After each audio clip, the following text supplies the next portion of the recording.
Excuse me, yes, I need to report a suspicious man walking back and forth in our neighborhood.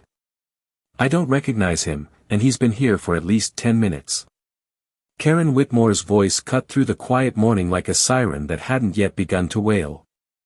The street had been calm just seconds earlier, the kind of calm that lived comfortably in upper-middle-class suburbs where trimmed hedges stood like silent guards and freshly watered lawns shimmered under the soft glow of an 8:12 a.m. sun.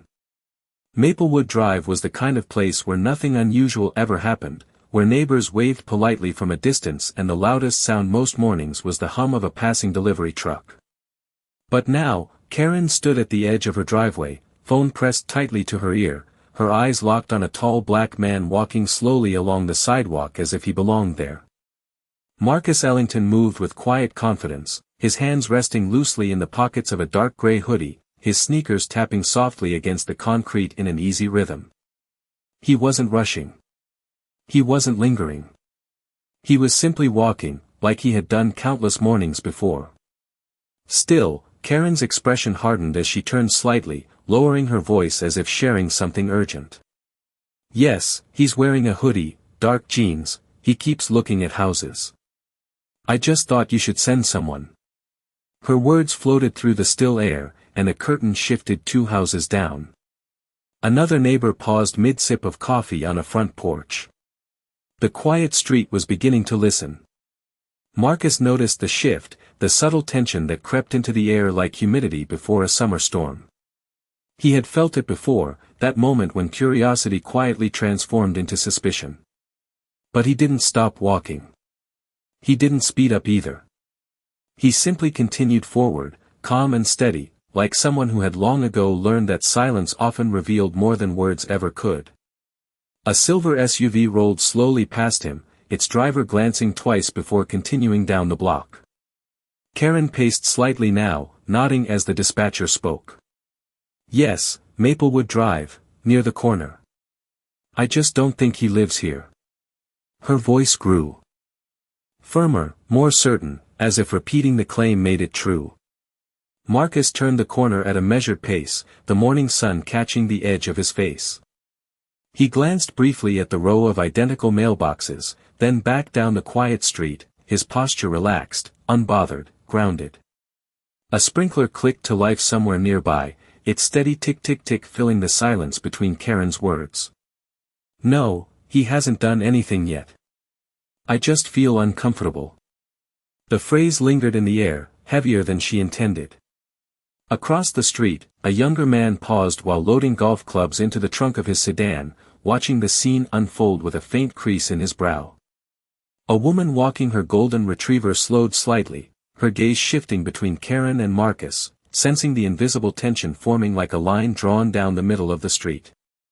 Marcus reached the end of the block and turned back the way he came, his pace unchanged, his expression unreadable. Karen followed his movement with narrowed eyes. Yes, he just turned around, he's coming back this way. The quiet neighborhood, once ordinary, now felt charged, as if the morning itself had begun holding its breath. And Marcus Ellington kept walking, calm and unshaken, like a man who had seen this moment before and already knew exactly how it would end.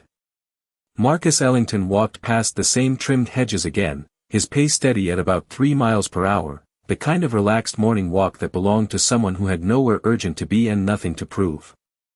The sun had climbed slightly higher now, warming the quiet asphalt and casting long shadows from the tall maple trees that lined Maplewood Drive like sentinels guarding a carefully curated calm. Marcus glanced briefly at his watch, a simple stainless steel piece with no flashy logo, then continued forward, his expression composed, almost reflective, as if the tension forming around him barely registered. But he noticed everything. The curtain that moved again. The garage door that paused halfway open. The subtle way conversation stopped when he passed. He had experienced this rhythm before, that silent shift when curiosity hardened into suspicion. Across the street, Karen Whitmore lowered her phone but did not move. Her eyes followed Marcus as if she were tracking something out of place. She folded her arms, shifting her weight from one foot to the other, her posture tight with certainty. A neighbor stepped out onto a front porch holding a ceramic mug, pretending to check the weather while glancing repeatedly toward Marcus. Another homeowner slowed while backing out of a driveway, lingering just long enough to take a second look. The neighborhood, once quiet, now seemed to watch him collectively, like an audience waiting for something to happen. Marcus remained calm, his shoulders relaxed, his steps even, his breathing slow and measured. He passed a mailbox, then another, his gaze drifting briefly toward a neatly landscaped yard where fresh mulch still held the scent of cedar. He nodded politely to the woman with the golden retriever, offering a quiet acknowledgement. She hesitated, then returned the nod, though her eyes flicked quickly back toward Karen, as if unsure which version of the moment she should trust. A faint breeze moved through the trees, rustling leaves in soft waves that filled the silence between glances. Marcus reached the end of the block again, paused for a moment, then turned around, his movement unhurried, deliberate, familiar. It was the kind of routine that suggested belonging, not intrusion. Yet the tension did not fade. It deepened. Karen took a few steps closer to the sidewalk now, her gaze narrowing slightly as Marcus approached. Her lips pressed together in quiet disapproval, as though she had already decided the outcome before anything had even begun. Marcus noticed her stance, the way her shoulders squared, the way she seemed to hold her ground like a gatekeeper to something invisible. He slowed slightly, not out of hesitation but out of awareness, acknowledging the moment without confronting it. A pickup truck rolled slowly down the street, its driver glancing twice before continuing, sensing the unusual stillness that had replaced the calm. Somewhere in the distance, a faint siren echoed, barely audible, like a distant reminder of something approaching. Marcus lifted his head slightly, his expression unchanged, calm as ever, like someone who had heard that sound before and understood exactly what it meant. He continued walking, steady and composed, while Maplewood Drive quietly held its breath. The distant siren grew louder now, no longer just a faint echo but a clear presence moving closer with measured urgency, and the shift was immediate as front doors opened slightly wider and more neighbors appeared, drawn quietly into the unfolding moment without saying a word. Karen Whitmore stepped closer to the curb, her arms still folded, her expression firm as Marcus Ellington approached again with the same calm pace, his footsteps soft against the sidewalk. The morning air felt tighter now, charged with expectation, as if the entire block had leaned forward at once. Marcus noticed the change in posture from the people around him, the subtle alignment of attention, the way silence had replaced the ordinary sounds of lawn sprinklers and morning greetings. He slowed slightly as he passed Karen, offering a polite nod, the same courteous gesture he had given moments earlier, but this time she did not return it. Instead, she stepped forward just enough to intercept his path without fully blocking him. "Excuse me," she said, her tone controlled but edged with suspicion. Marcus stopped, his posture relaxed, his hands still resting loosely in his pockets, his expression neutral and calm. "Yes, ma'am," he replied evenly. Karen tilted her head slightly, studying him as if searching for confirmation of something she had already decided. "Do you live around here?" she asked. Her voice was not loud, but it carried across the quiet street, drawing the attention of the neighbors who were already watching. Marcus paused for a brief moment, not out of discomfort but out of consideration, then answered calmly. "Yes, I do." Karen glanced around the street as if measuring his answer against her expectations. "Which house?" she pressed, her tone sharpening slightly. Marcus maintained the same composed demeanor, his gaze steady but not confrontational. "I am just out for a walk this morning," he replied gently, choosing his words carefully. Karen shifted her weight, clearly unsatisfied. "I do not recognize you," she said, her voice firm, as if that alone settled the matter. A faint murmur drifted from a nearby porch where a couple stood quietly observing. Marcus nodded slightly, acknowledging her statement without agreeing to its implication. "That happens sometimes," he said calmly. The woman with the golden retriever slowed again, lingering near the corner as if unwilling to leave before the moment resolved. Karen crossed her arms tighter now, her posture defensive, her certainty growing. "Well, I already called someone," she added, her voice carrying enough for others to hear. Marcus glanced briefly down the street, then back at her, his expression unchanged, calm and steady. "I understand," he replied quietly. The sound of the approaching siren grew louder, now clearly within a few blocks, and several neighbors shifted slightly, their curiosity turning into anticipation. A garage door paused halfway open, the homeowner inside watching carefully.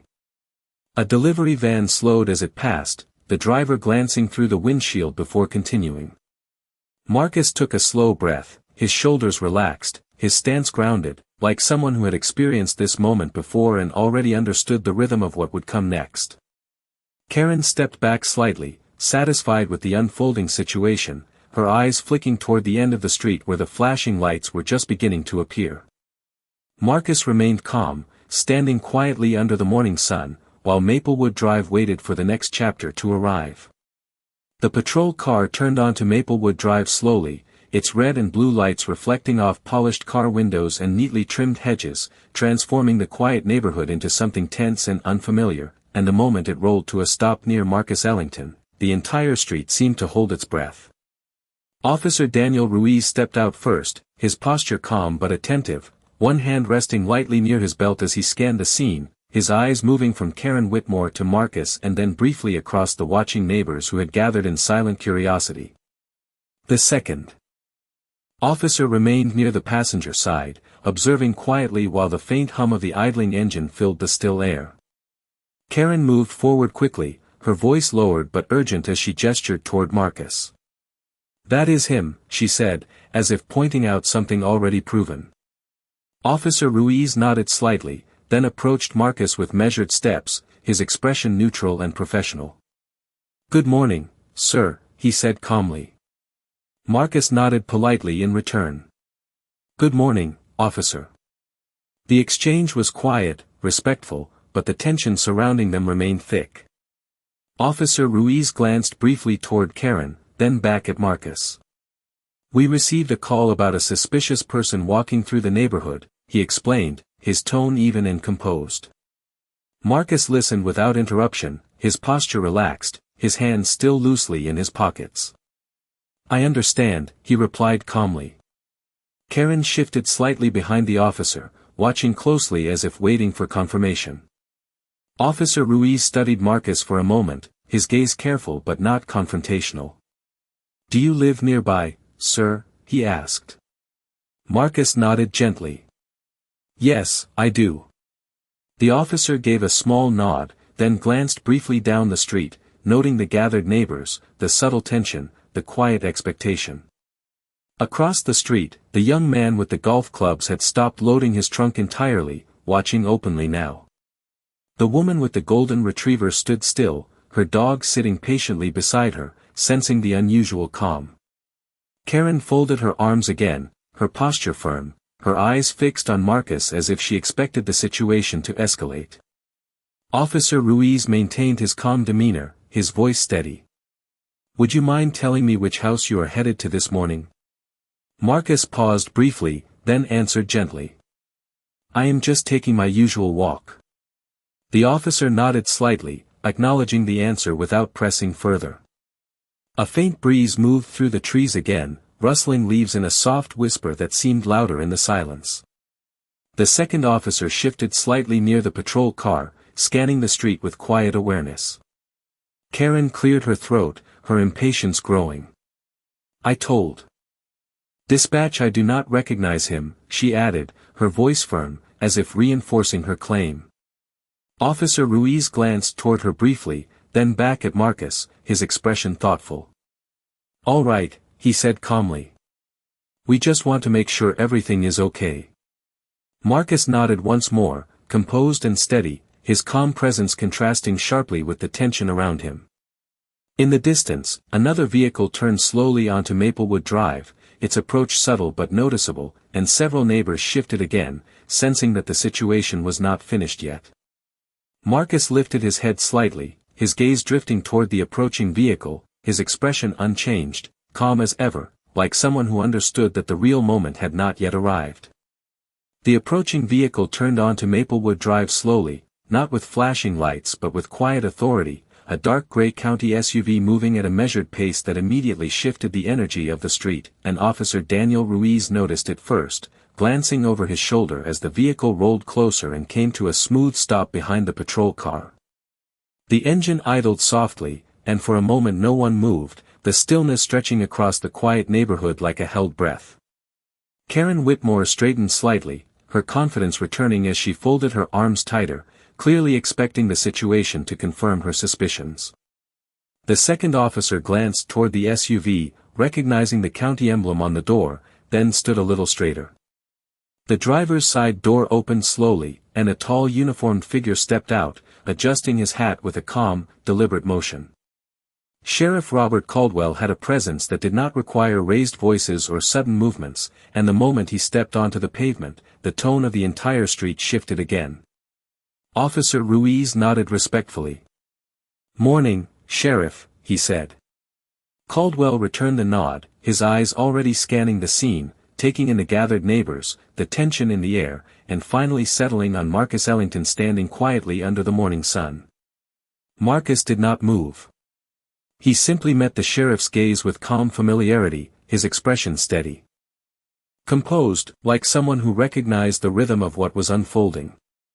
Karen stepped forward slightly, eager to explain. "I called because he has been walking around the neighborhood and I did not recognize him," she said, her voice measured but confident. Sheriff Caldwell listened without interrupting, his attention calm and focused, then he turned his gaze back toward Marcus. For a brief second, something shifted in his expression, recognition settling in like a quiet realization. The sheriff took a slow step forward, his posture straightening, his demeanor changing from neutral observation to something more deliberate.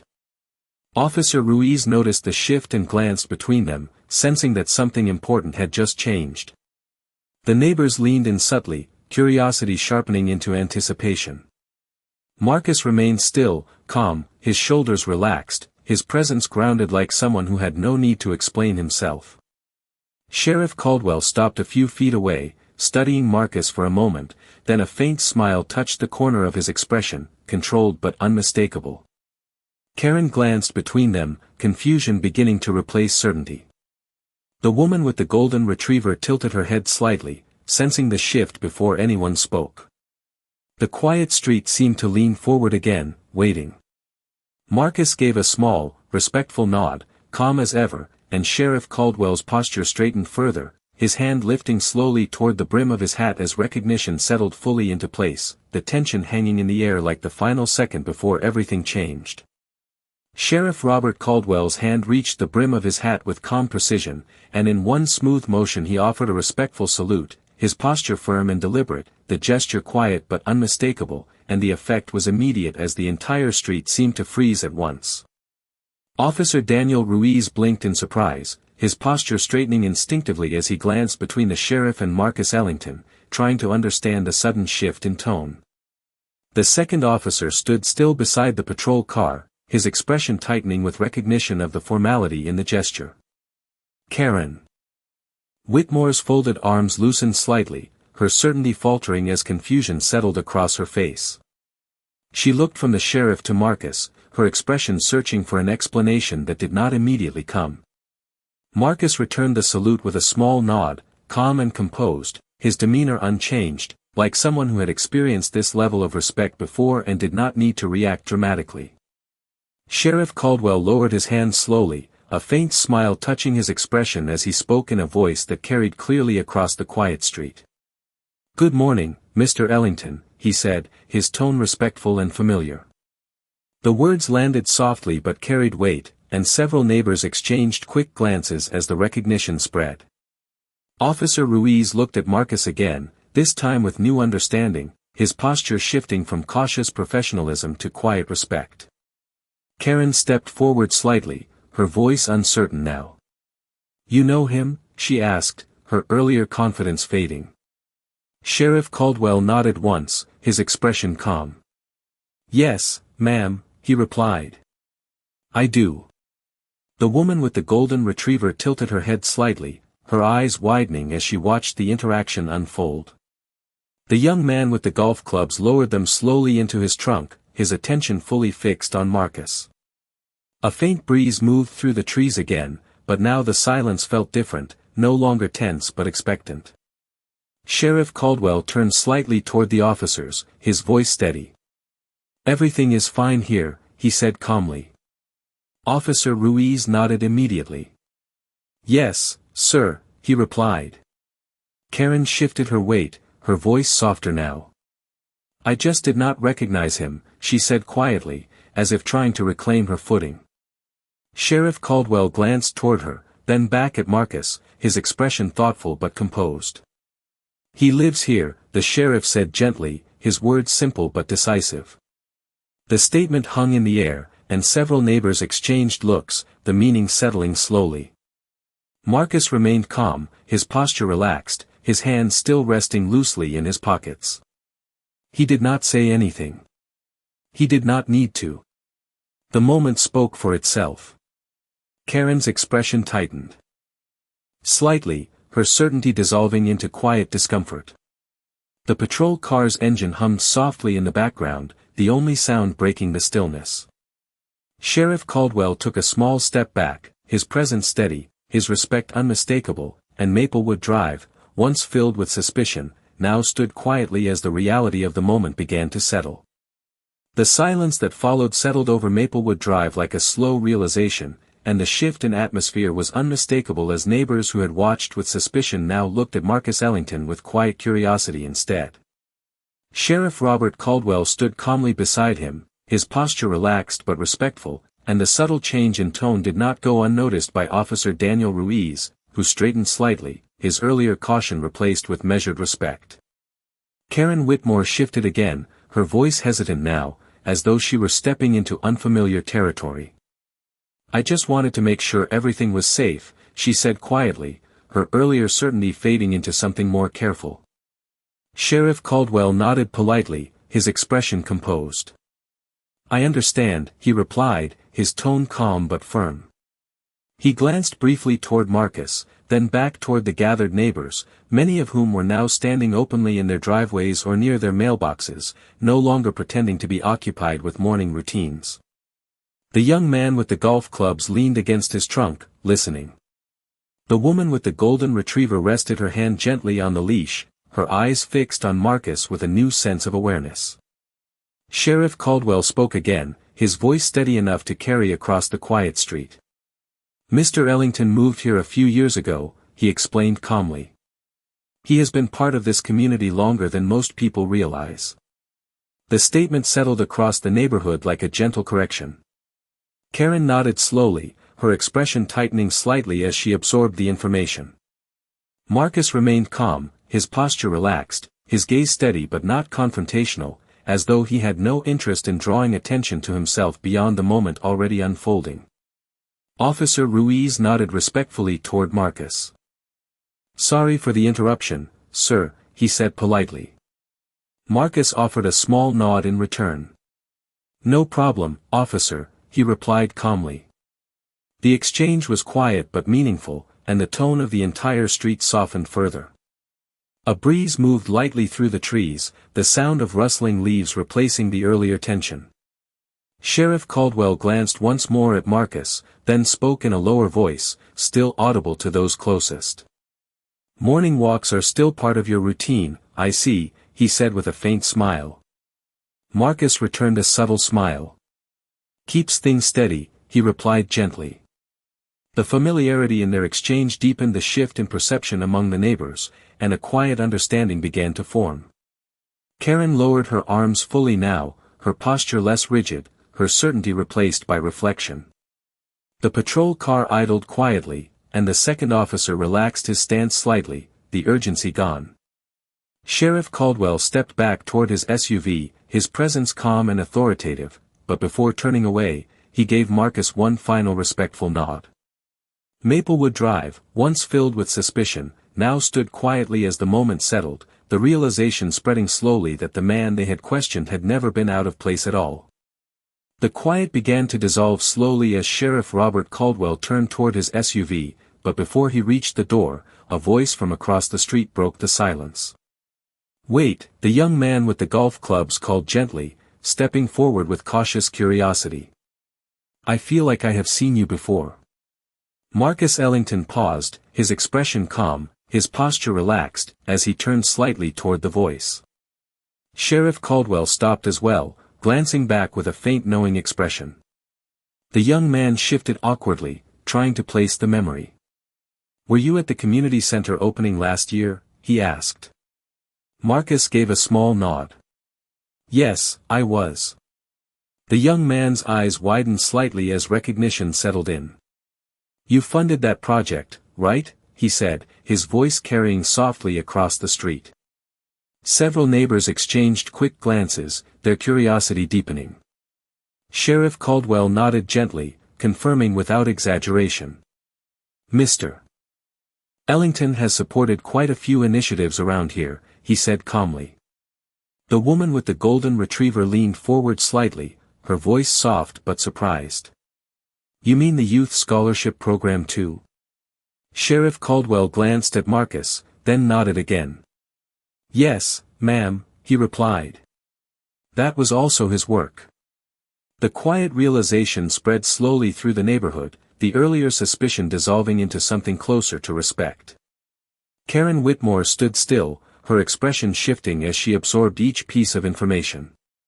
Marcus remained calm, offering no grand explanation, no dramatic response, just a quiet presence that spoke louder than words. A man from 2 houses down stepped onto his driveway, his voice thoughtful. My nephew got one of those scholarships, he said quietly. Helped him get into college. The words lingered in the air, deepening the shift in perception.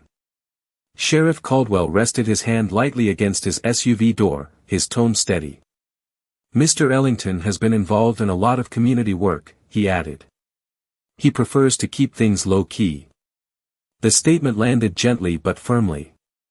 Marcus offered a small, humble nod, his calm demeanor unchanged. The woman with the golden retriever smiled faintly now, her earlier uncertainty replaced by quiet appreciation. Karen shifted her weight again, her posture softening as the realization settled deeper. The patrol car engine hummed softly, and Officer Daniel Ruiz glanced at Marcus with renewed respect, his earlier caution now fully replaced with understanding. Sheriff Caldwell opened the door to his SUV, then paused once more, offering Marcus a final respectful nod. Marcus returned the nod calmly, his posture grounded and steady. The neighbors remained still for a moment longer, absorbing the quiet reversal that had unfolded before them, as Maplewood Drive returned slowly to its morning calm, though the atmosphere had changed in a way that would not easily be forgotten.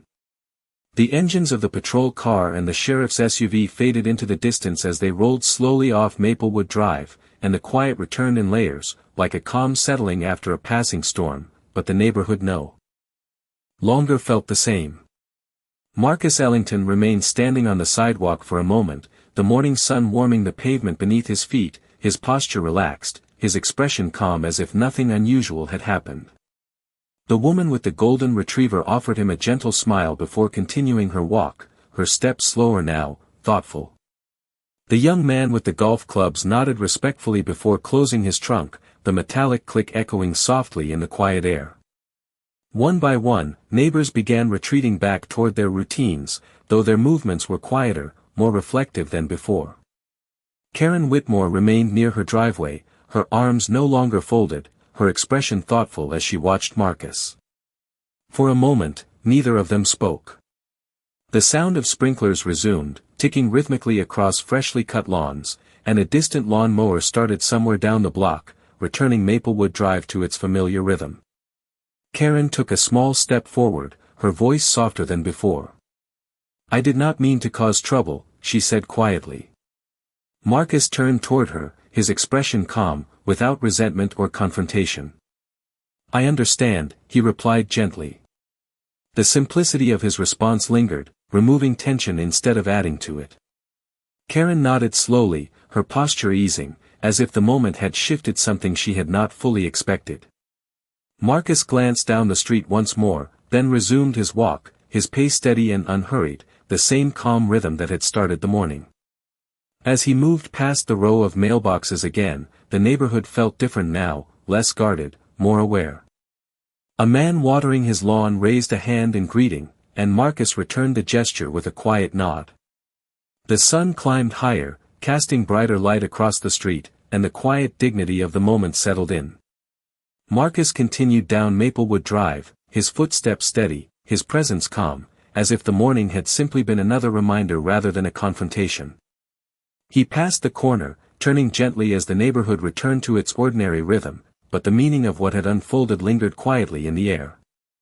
And as Marcus Ellington walked forward under the brightening sky, the street that once questioned his presence now watched with quiet respect, the lesson settling softly without raised voices, without conflict, just the calm power of dignity carried in silence.